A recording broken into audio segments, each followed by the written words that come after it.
Permission கொடுக்கறது எல்லாமே வந்து அவங்ககிட்ட தான் இருக்குது. அப்புறம் இன்னொரு வேறு அண்ணாமலை சார்லாம் சொன்னார், எதுக்கு பர்மிஷன் போகலாமே அப்படி இப்படின்னு. கமல் சார்லாம் போகிறாரு. ஒரே ஒரு விஷயந்தான், அவங்களாம் வந்து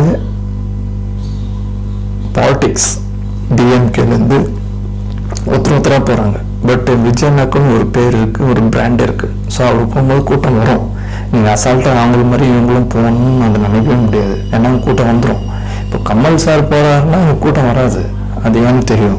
அதேமாதிரி கட்சி சார்ந்தவங்க போகிறாங்கன்னா அவங்க கூட்டம் வராது, அவங்க போகலாம். பட் விஜயன்னு ஒரு ஐக்கானிக் போகும்போது அவங்க கூட்டம் வரதான் செய்யும். அதெல்லாம் வந்து நம்ம எதுவுமே பண்ண முடியாது.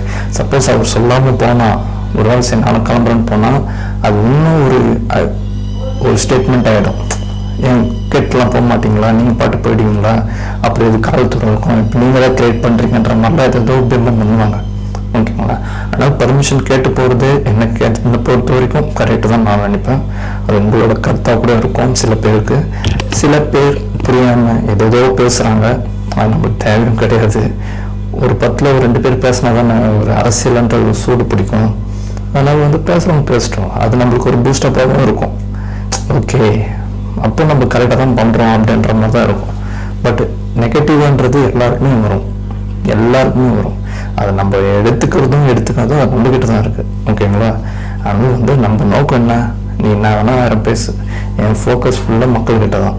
அதுதான் என் கான்செப்டு. விஜய் நோக்கம் அதுதான். ஓகேங்களா? அதனால் வந்து இனி திங்கள் செவ்வாய் அந்த டேட்டுக்குள்ளே அவர் கண்டிப்பாக மீட் பண்ண போகிறாரு, சந்திக்க போகிறாரு.